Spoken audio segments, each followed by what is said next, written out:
नमस्ते एवरीवन, आपका मेरे चैनल में बहुत बहुत बहुत स्वागत है। हे एवरीवन, तो ले आई मैं इसका सेकंड पार्ट जिसका आप लोग इंतज़ार कर रहे थे। तो चलिए बिना देरी के शुरू करते हैं। पिछले पार्ट में हमने देखा था कि एक लान डिसिपल लान वंगजी को आकर कहता है कि उसे मेन हॉल में बुलाया जा रहा है और उसी वक्त लानी भी वहाँ पर पहुँची थी। लानी ने लान वंगजी से कहा था कि वहाँ जो भी होगा उसे कुछ भी नहीं कहना है, बस शांत रहना है। और लानी ने ये बताया था कि कुछ ऐसा होने वाला है जिसका डर उन्हें बहुत पहले से था। लान वंगजी को ये बात समझ नहीं आती। लानी कहती है, बस मुझ पर भरोसा रखो और मेरे साथ चलो। लान वंगजी नोट करता है। वो भी जानना चाहता है कि उसकी माँ क्यों इतना ज़्यादा परेशान है। ऐसा क्या होने वाला है मीटिंग हॉल में। लानी और लान वंगजी मीटिंग हॉल में पहुंच जाते हैं। वो लोग अभी उस बड़े से पर्दे के पीछे हैं जहां सभी ओमेगास बैठे हुए हैं। लान चिंगजुन देख लेते हैं कि उस ट्रांसपेरेंट पर्दे से देख लेते हैं कि लान वंगजी आ गया है। वो कहते हैं, मेरा बेटा लान वंगजी आ चुका है। लान चिंगजुन अब लान वंगजी का नाम लेते हुए कहते हैं, लान वंगजी सभा के बीचों बीच आकर खड़े हो जाओ। ये सुनकर सभी के चेहरों पर चमक आ जाती है। सभी एक्साइटेड हो जाते हैं लान वंगजी को देखने के लिए। और लान वंगजी अपनी माँ को देखता है। लानी कहती है, जाओ और मेरी बात को ध्यान में रखना। लान वंगजी नोट करता है और आगे बढ़ जाता है। सभी की नज़र उस पर्दे पर है जो अभी हटने वाला है और वहाँ से ओमेगा लान वंगजी चलकर हॉल में आने वाला है। लान वंगजी उस पर्दे को साइड करता है और अपना एक कदम आगे बढ़ाता है और सामने वाइट क्लॉथ में एक ओमेगा नज़र आता है जिसकी ब्यूटी किसी एंजल की तरह है। उसके चेहरे की चमक चांद से कम नहीं, इनोसेंस उसकी आंखों में ही झलक रही है। सभी का मुंह खुल जाता है इस ओमेगा को देखकर। क्या ये सच में ह्यूमन है? इतना ब्यूटीफुल पर्सन इस कल्टिवेशन वर्ल्ड में है और कभी किसी ने इस पर गौर ही नहीं किया। पूरा हॉल में सन्नाटा छा गया था। कोई यकीन नहीं कर पा रहा था कि सच में लान वंगजी इतना ज़्यादा ब्यूटीफुल है। लान वंगजी आकर हॉल के बीचों बीच खड़ा हो जाता है। वो लान चिंगजुन को बो करता है और वहाँ मौजूद सभी लोगों को बो करता है। अब सभी पूरी तरह लान वंगजी को देख पा रहे थे। फ्रिजाइल सा slim body, milky white skin, no expression face. Overall Lan Wangji एक ऐसा ओमेगा था जिसे देखकर किसी की भी नीयत फिसल सकती है और ऐसा होता भी है। जियांगचेंग जो पहले से ही एंगेज्ड है और उसके फादर ने यह भी कह दिया है कि वो इस प्रस्ताव पर कोई भी रुचि नहीं दिखा रहे हैं। लेकिन जियांगचेंग लान वंगजी को देखकर उसके अंदर भी लालसा जाग गई है लान वंगजी को पाने की। वो चाहता है कि लान वंगजी उसका ओमेगा हो और वेंचाओ उसकी आंखों में लान वंगजी के लिए लस्ट साफ नजर आ रही थी। उसे ये ओमेगा हर हालत में चाहिए। यहाँ तक कि वैन रूहान और जिन ग्वानशान तक लान वंगजी को देखकर बहक गए थे। ऐसी ब्यूटी उन्होंने अपनी जिंदगी में नहीं देखी। अनगिनत मिस्ट्रेस रही इन लोगों की, लेकिन लान वंगजी के मुकाबले कोई नहीं। लान वंगजी की ब्यूटी को टक्कर देना नामुमकिन है। लान चिंगजुन सभी को देख रहे थे। वो कहते हैं, ये है लान वंगजी, अब आप लोग अपनी अपनी बातें रख सकते हैं, उसके बाद ही हम कोई फैसला करेंगे। लान वंगजी, अब तुम अंदर जाकर बैठ सकते हो। लान वंगजी लान चिंगजुन को बो करता है और ओमेगा वाले पार्टीशन में आ जाता है। लानी लान वंगजी को अपने पास बैठा लेती है। उसकी नज़रों में गुस्सा साफ झलक रहा है इन लोगों की अपने बेटे पर बुरी नज़रों को देखकर। लान वंगजी को अभी भी नहीं पता कि यहाँ क्या हो रहा है। लान चिंगजुन के ये कहने का मतलब क्या है? लान चिंगजुन के ये कहने के बाद कि हर कोई अपनी अपनी बात रख सकता है, सबसे पहले नी मिंगजू कहता है, सेक्ट लीडर, मैंने इस सेक्ट का सेक्ट लीडर लान वंगजी को अपना ओमेगा बनाना चाहता हूँ। उसके लिए मैं नी सेक्ट के पावरफुल वेपन्स के साथ 400 सोने की मुद्राएं दूंगा लान प्लान को। लान चिंगेजुन इस पर अपना सर नोट करते हैं। उन्हें ये ऑफर पसंद आया। अब वो दूसरे सेक्ट लीडर के बोलने का इंतज़ार करते हैं। लान वांगजी कन्फ्यूजिंगली अपनी माँ को देखता है। क्या मतलब कि उसके बदले ये सब चीज़ें दी जाएगी? ये क्या हो रहा है? लानी लान वांगजी के हाथ पर अपना हाथ रखती है और उसे अभी चुप रहने का इशारा करते हैं। जिन गौशान कहता है, मैं लान वांगजी के लिए 1000 मुद्राएं और 200 एकड़ ज़मीन देने का वादा करता हूँ। लान चिंगेजुन इस पर भी नोट कर देते हैं। ये ऑफ़र भी ठीक ही है। तभी अचानक जियांगचेंग कह देता है, मैं हमारे लोटस तालाब का 25% हिस्सा और 1500 मुद्राएं लान वांगजी के लिए देना चाहता हूँ। लान चिंगेजुन बड़ी बड़ी आंखें कर जियांगचेंग को देखता है। 25% हिस्सा, ये तो उनकी आर्थिक व्यवस्था को और भी बढ़ा सकता है।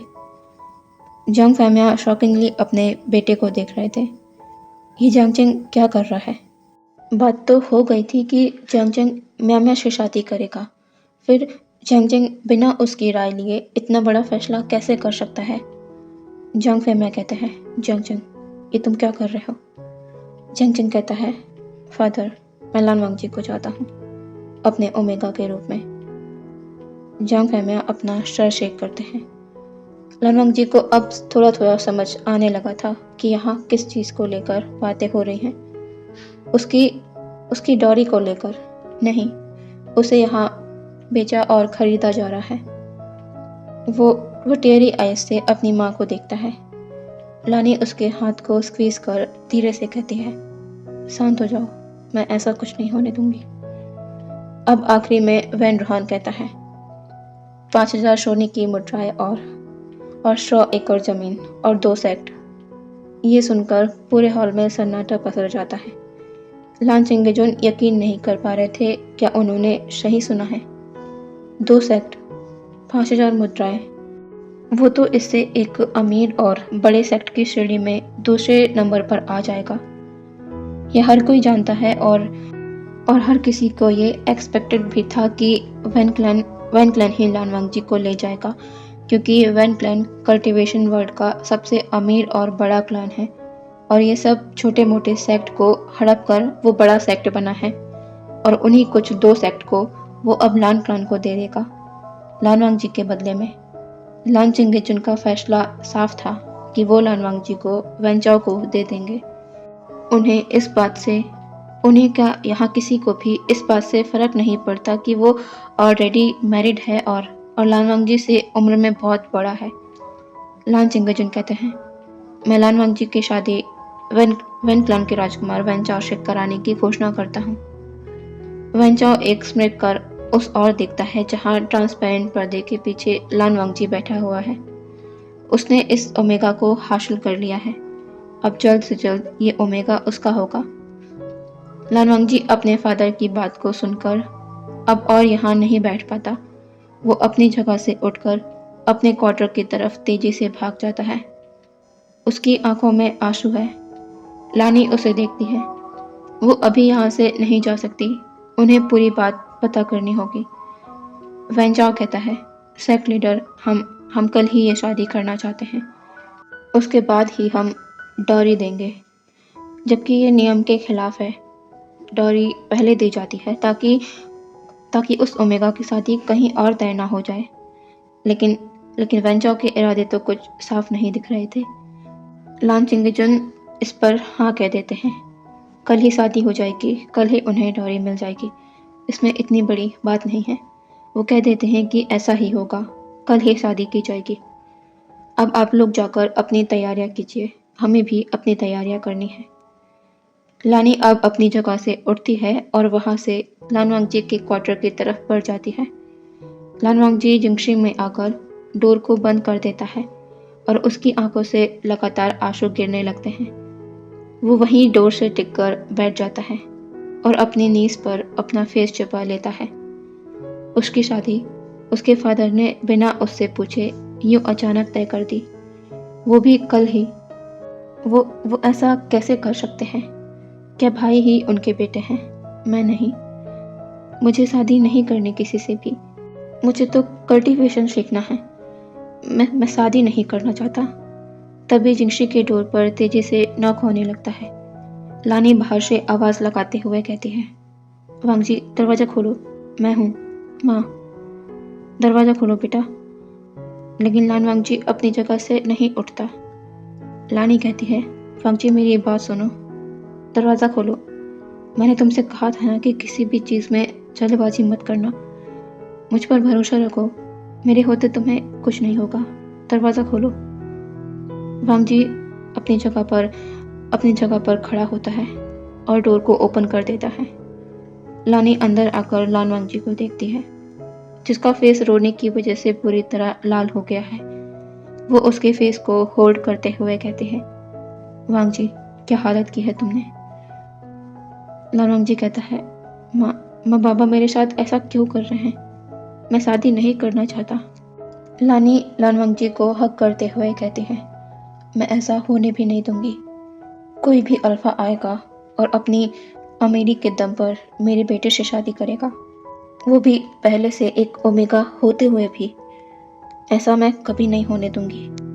तुम साओ शिनचन को मैसेज सेंड करो कि वो जल्द से जल्द यहाँ पहुँचे। लान वांग जी कहता है, माँ आप अब क्या करने वाली हैं? लानी कहती है, वांग जी तुम यहाँ अब नहीं रहोगे। तुम यहाँ से कहीं दूर चले जाओगे। समझ रहे हो तुम मेरी बात को? बहुत सी जगह हैं, वहाँ तुम छुप कर रह सकते हो। बस इस लान क्लान से कहीं दूर चले जाओ। लान वांग जी कहता है, माँ लेकिन बाबा को अगर पता चला कि आपने ऐसा किया है तो बाबा आपके साथ। लानी कहती है, वांग जी तुम मेरे बारे में मत सोचो, मुझे कुछ नहीं होगा। बस तुम तैयार रहो, कल तुम्हारी शादी है। आज रात तुम लान क्लान से भाग जाओगे, कहीं बहुत दूर। लान वांग जी कहता है, माँ क्या हम सही कर रहे हैं? लानी कहती है, क्या तुम उस वैन अल्फा से शादी करना चाहते हो? उसके बारे में तो तुमने सुन रखा है ना, कि किसी भी ओमेगा को उठाकर वो अपने साथ ले जाता है और उसका इस्तेमाल करने के बाद किसी दूसरे ओमेगा के लिए तैयार हो जाता है। और इस बार तुम उसे मिल रहे हो। क्या तुम चाहते हो कि तुम्हारी हालत भी वैसी ही हो? क्या तुम करना चाहते हो उस घटिया अल्फा से शादी? हाँ? लान वांग जी जोर जोर से अपना सर ना में शेक करने लगता है।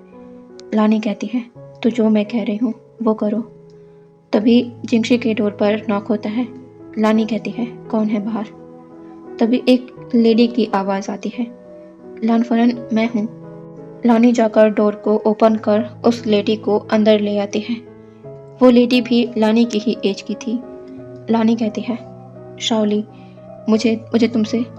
तभी शाओली जो लानी की खास मेड है, वो बीच में ही कहती है, लान फरन आपको कुछ भी कहने की ज़रूरत नहीं है। मेरा जो भी है सब आपकी ही दया से है, और जब आपको वो वापस करने का वक्त आया है तो मैं पीछे कैसे हट सकती हूँ? ये मेरे लिए सौभाग्य की बात है। मेरा बेटा बस आता ही होगा। वो यंग मास्टर के साथ यहाँ से जाएगा। वो थोड़ी बहुत युद्ध कला जानता है, तो हर मोड़ पर उनके साथ रहेगा, उनकी रक्षा के लिए। लानी कहती है, शाओली तुम्हारा एहसान में। शाओली कहती है, लान फुरन आप ये क्या कह रही हैं? ये तो मेरा फर्ज है। मैं अब आपके काम नहीं आऊँगी तो कब आऊँगी? आपके बहुत से एहसान हैं मुझ पर, मैं बस उन्हें चुकाना चाहती हूँ। तभी एक ओमेगा जिंगशी के अंदर आता है। वो लान फरन को बो करता है और लान वांग जी के पास आकर खड़ा हो जाता है। वो शाओ शिनचन है, शाओली का बेटा और लान वांग जी का इकलौता दोस्त। शाओ शिनचन कहता है, माँ मैंने सारी तैयारी कर ली है।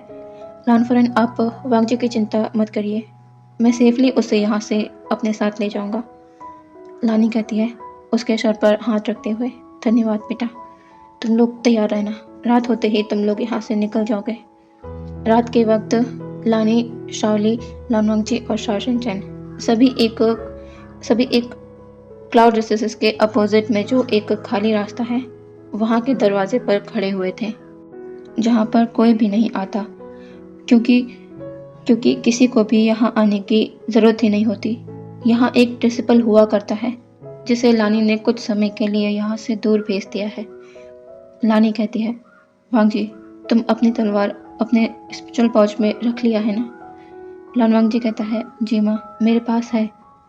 लानी कहती है, ठीक है, तो अब तुम्हें जाना चाहिए और जल्दी से क्लैन से दूर निकल जाना, ताकि कल तक कोई तुम्हें ढूंढने निकले तो ढूंढ ना पाए, ठीक है? लानवांग जी अपनी माँ को हग करते हुए कहता है, माँ आप ठीक रहेंगी ना? लानी कहती है, मुझे कुछ नहीं होगा, मैं बस तुम्हें ठीक देखना चाहती हूँ, अपना ख्याल रखना, अब जाओ। लानवांग जी पलट जाता है वहाँ से जाने को, तभी किसी की आवाज़ आती है, वांग जी। लानवांग जी के पैर वहीं थम जाते हैं। वो धीरे धीरे पीछे पलटता है। लानी भी अपने पीछे देखती है। वहाँ लान शिचन खड़े हुए थे। लानी कहती है, शिचन। वांग जी कहता है, भाई। लान शिचन वांग जी के पास आते हैं और एक वाइट कलर के पाउच को आगे करते हुए कहते हैं, ये तुम्हारे लिए, वही कुचन जैसे तुम हमेशा से चाहते थे। लान शिचन वांग जी के सर पर हाथ रखते हैं और कहते हैं, अपना ख्याल रखना और यहाँ से बहुत दूर चले जाओ। लान वांग जी कहता है, भाई आप? लान शिचन कहता है, तुम्हें क्या लगता है कि मुझे तुम्हारी परवाह नहीं है? तुम मेरे छोटे भाई हो, ऐसे कैसे किसी भी गिरे हुए अल्फा के साथ तुम्हारी जिंदगी को जुड़ते देख सकता हूँ मैं? लान वांग जी आगे आकर अपने भाई को हक कर लेता है। लान शिचन वांग जी के सर को सहलाते हुए कहते हैं, जाओ और अपना ध्यान रखना। लान वांग जी नोट करता है और 2 कदम पीछे होकर पलट जाता है। शाओ शिनचन लान वांग जी के हाथ को पकड़ता है। दोनों एक दूसरे की ओर देखते हैं और फिर वापस से पीछे पलटकर अपने सामने खड़े तीनों शख्स को बो करते हैं और जल्दी से वहाँ से निकल जाते हैं और उस रास्ते को फॉलो करने लगते हैं, जो रास्ता पता नहीं उन्हें कहाँ ले जाएगा। लानी और शाओली उन्हें जाते देख रहे हैं। लानी कहती है, शिचन, क्या तुम मुझसे कुछ नहीं पूछोगे? लान शिचन कहता है, नहीं माँ, आपने सही किया, यही उसके लिए ठीक है। उसके साथ कभी यहाँ अच्छा व्यवहार नहीं हुआ, हमेशा मेरे और उसमें भेदभाव किया गया। अब वो इन सब से दूर चला जाएगा। वो तीनों उस जगह से चले जाते हैं, लेकिन उन्हें नहीं पता था कि वो कितनी बड़ी मुसीबत में पड़ने वाले हैं। लानवांग जी और शाओ शिनचन के जाने के 1 घंटे बाद पूरे लान क्लान में शोर मचने लगता है। लान चेंगेजन गुस्से से अपने कक्ष से बाहर आते हैं, जहाँ पर बहुत से लोग इकट्ठा हो रखे हैं। लान चेंगेजन सभी के पास आते हैं और कहते हैं, क्या कह रहे हो तुमने लानवांग जी को देखा? लेकिन कहाँ? वो एक लान क्लान का मेंबर था जो वापस किसी और गांव से लान क्लान आ रहा था, तो उसने लानवांग जी और लान फॉरेन की खास मेट के बेटे शाओ शिनचन को, लानवांग जो कि लानवांग जी का दोस्त है, उन दोनों को लान क्लान की बॉर्डर को पार करते देखा। वैन रोहन कहता है, शेक लीडर लान, क्या सचमुच आपका ओमेगा बेटा यहाँ से भाग गया है? लान चेंगेजुन एक डिसिपल से कहते हैं, लान फॉरेन और उनकी मेट को यहाँ लेकर आओ। अब तक सभी सेक्ट्स के सेक्ट लीडर लान कोरेन लान शिचन वहाँ पर आ चुके थे। लान शिचन सोचते हैं, क्या इन्हें पता चल गया? थोड़ी ही देर में लानी और शाओली सभी के सामने थे। लान चेंगेजुन कहते हैं, लान फॉरेन, लान वांग जी अपने कक्ष में नहीं है और एक डिसिपल कह रहा है कि उसने लान वांग जी और शाओ शिनचन को लान क्लान की बॉर्डर के पास देखा है।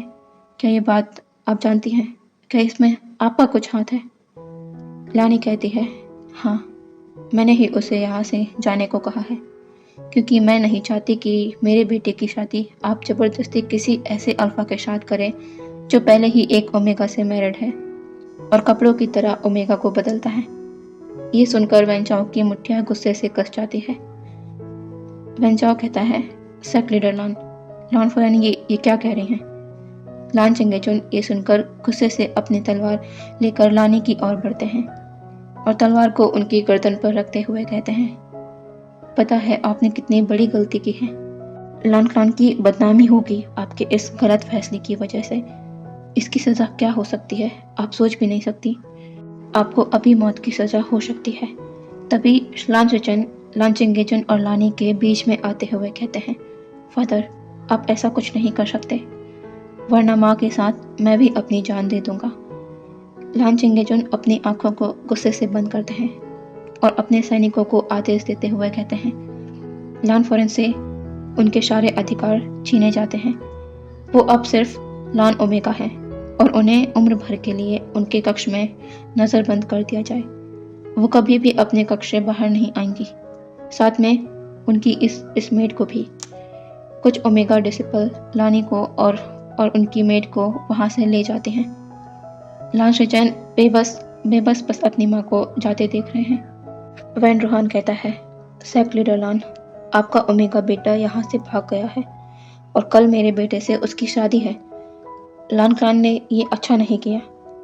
लान चंगेजुन गुस्से से कहते हैं, हमारे बीच सिर्फ शादी की बातें हुई है, आपने हमें डॉरी नहीं दी जो आप हमें अपना ये रौब दिखा रहे हैं। आपने कहा था कि शादी के बाद आप डॉरी देंगे, जो कि गलत है। फिर कैसे लान क्लान ने आपके साथ गलत कर दिया? वैन रूहान इस पर गुस्से से अपने दांत भींच लेता है। लान चंगेजुन कहते हैं, मैं ये वादा करता हूँ आप सभी के सामने, सभी सेक्ट लीडर और उनके राजकुमारों से, जो भी लान वांगजी को ढूंढ कर ले आएगा, मैं उसकी शादी तुरंत उस राजकुमार से करा दूंगा। मैं अपने उस फैसले को बदलता हूँ जो मैंने कहा था कि सेक्ट लीडर वैन के बेटे से मेरे बेटे की शादी होगी। अब जो भी राजकुमार मेरे बेटे को ढूंढ कर लाएगा, मैं उससे उसकी शादी कर दूंगा। ये सुनकर सभी लोगों की आंखों में चमक आ जाती है, बस वैन रूहान को और उसके बेटे को छोड़कर। इतनी आसानी से वो ओमेगा उन्हें मिल जाता, लेकिन अब बात उनके ईगो पर आ गई है। वो ओमेगा तो अब वैन क्लैन में ही आएगा। वैन रूहान कहता है अपने सभी डिसिपल से कि सभी चारों ओर फैल जाओ और लान वांगजी की तलाश शुरू कर दो। ये देखते हुए बाकी सेक्ट लीडर भी एक्टिव हो जाते हैं और उनके राजकुमार भी। इतना अच्छा मौका उन्हें मिल रहा है, वो इस मौके को किसी भी हालत में गंवाना नहीं चाहते। उस ओमेगा को हासिल करने का वो ऐसे कैसे अपने हाथ से जाने देंगे इस मौके को। और लान शिचन का दिल घबराने लगता है। वांगजी अभी ज़्यादा दूर नहीं पहुंचा होगा। क्या होगा अगर इन लोगों ने उसे ढूंढ लिया तो? वो भी अपने फादर के पीछे चला जाता है, जो कि लान वांगजी की तलाश में निकल चुके हैं। तो इसी के साथ आज के सेकंड पार्ट को मैं यहीं रोकती हूँ। हम कल मिलेंगे नए पार्ट के साथ, ओके? तो तब तक के लिए बाय बाय। और प्लीज़ वीडियो को लाइक करना मत भूलना, ओके?